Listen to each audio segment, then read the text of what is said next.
Well, this weekend, a rocking good time is taking over Southern Maine. We're talking about the 4th annual Bands Behind the Barn. It's an event raising money for riders at the Hearts and Horses Therapeutic Riding Center in Buxton. Joining us this morning is the owner, CEO, and founder, Stephanie Keene. Thank you so much for joining us, Stephanie. Thank you. So let's talk a little bit about Hearts and Horses for those who aren't familiar. How did you get started and what's some of the work that you do? Sure. We started in 1994-5 on that kind of cusp, and we were one of the original therapeutic riding centers in Southern Maine. We just started with some small children with cerebral palsy and a therapist that wanted to make a difference, and it became an entire program in a short amount of time. Well, Saturday is this big event to help you guys out. Let's talk about the event and some of the fun Sure. activities that are taking place. Yeah. We have, it's called Bands Behind the Barn, and we set up a big stage over our hayfield. We have food trucks. We have a horse trailer booze wagon that comes. And we have a different band that volunteers a set every hour. So every hour the band and the music kind of switches. We have tons of raffles and games and just fun and great family entertainment. Yeah, how many years have you been doing this, and just what's the turnout been like, and how much fun do people have? It's always a good time, but this is the 4th year that we've put the Bands Behind the Barn event on, and we expect a crowd of about 500 people. It's a great family day. You can bring a blanket, you can bring lawn chairs. We have 100 acres there to spread out and have your own spot. Now, we love to talk about food on the show, just so Yes, you know. food. Talk about some of We the do food too. and some of the drinks that are going to be available. We'll have some specialty cocktails that have to do with the event itself. I'm not sure what they're named yet because I haven't heard. And then we also have multiple food trucks, and there's anything from healthy salad type options to the old burger and fries and cotton candy, all of the fun stuff. Let's talk about who benefits from the concert. Where is this money Sure. going and the impact it'll have? We have some business sponsors as well that get the event kind of kicked off, and all the money that's raised goes to scholarships for therapeutic riding students, and it's a very underserved population of kids with disabilities and challenges. We have kids that come on a weekly basis for riding lessons. 90% of the time now it's not covered by insurance, so it's private pay. But the benefits that they get are, it's unmarked. So it's just a really needed thing in our community. We serve York County and Cumberland County. We have about 80 therapeutic riders a week, and the need for supporting that is huge in our area. And what organizations do you work with?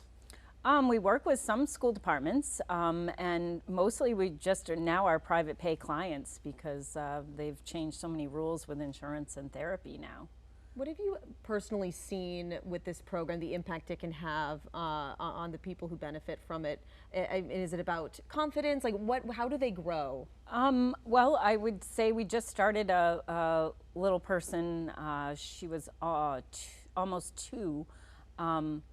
And for whatever reason, she had gravitational insecurity and was just afraid to walk. So anytime they go to put her down, she would like retract her legs. And it was funny because I went to school with her grandmother and she reached out to me. Anyway, the kid started riding, and in 2 weeks she was walking. Wow. And now she's running and just a normal, healthy kid. But she just had this gravitational insecurity about walking. So totally just shifted her mindset, being able to ride the horse, and then the deep pressure and input from that. So talk about the excitement that the people see that when they walk up and they not only get to see the horse, they get to pet the horse, they get to hop on and ride the horse, and it's so much fun. Absolutely. I think that the benefit of therapeutic horseback riding as compared to like any team sport is the horses are non-judgmental. They meet anybody where they're at. And because that happens, it's just a really good emotional connection for anybody. And then, we see kids with autism, we see kids with stroke. They don't fit into the regular team type of a program. Maybe they're not strength-wise able to do like dance or gymnastics and things like that. So horseback riding, nobody can fail at. The horse meets you where you're at, and you can only go up from there. Does anyone come in with maybe a fear of horses and then they kind of overcome that as well? Yes, definitely. Sometimes. The good part of that is we do have some small horses. So we have Strawberry Shortcake, who's like a little mini horse. So we do it comfortable for the client in that case. But even sometimes with adults, that have had a stroke or have MS, they might have some fear around getting on the horse. We have a pretty high mounting platform, so you're not going from the ground onto the horse, so that makes it a little bit more comfortable too. How many horses do you have? And I mean, of them, like any other names that would we'd love to know about? Well, we have Strawberry Shortcake, we have Batman. Oh yeah. We have Biggie Mac. I love it. So we have, most of them really have some pretty fun names. We do have a mare named Nina, who's actually a gypsy vanner, and she was imported from the country of Ireland.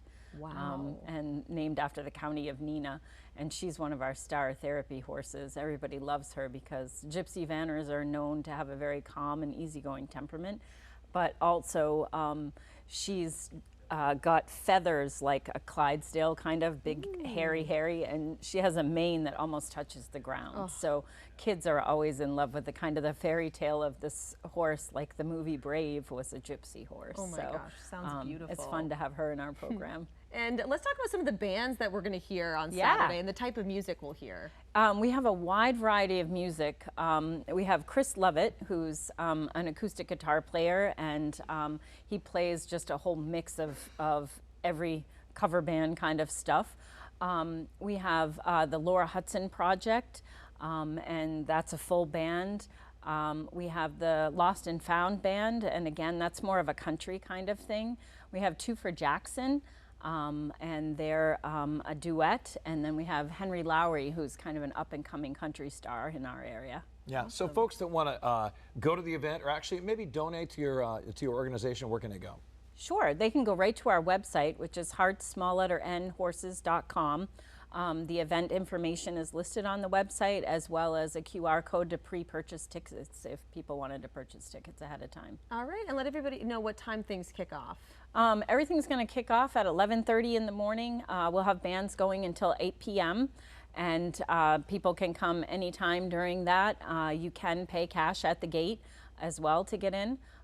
So yeah, we'll be going heavy till 8 p.m. Love it. What a great event. Live music, know. you get to ride horses, food, drinks. Perfect. Yeah. Stephanie, thank you so much for your time this morning. Thank you guys. Hoping for a good turnout. All right, after the break, 71 years since Maine's costliest hurricane. Meteorologist Christian Bridges joins us to break down the impact Hurricane Edna had after the break.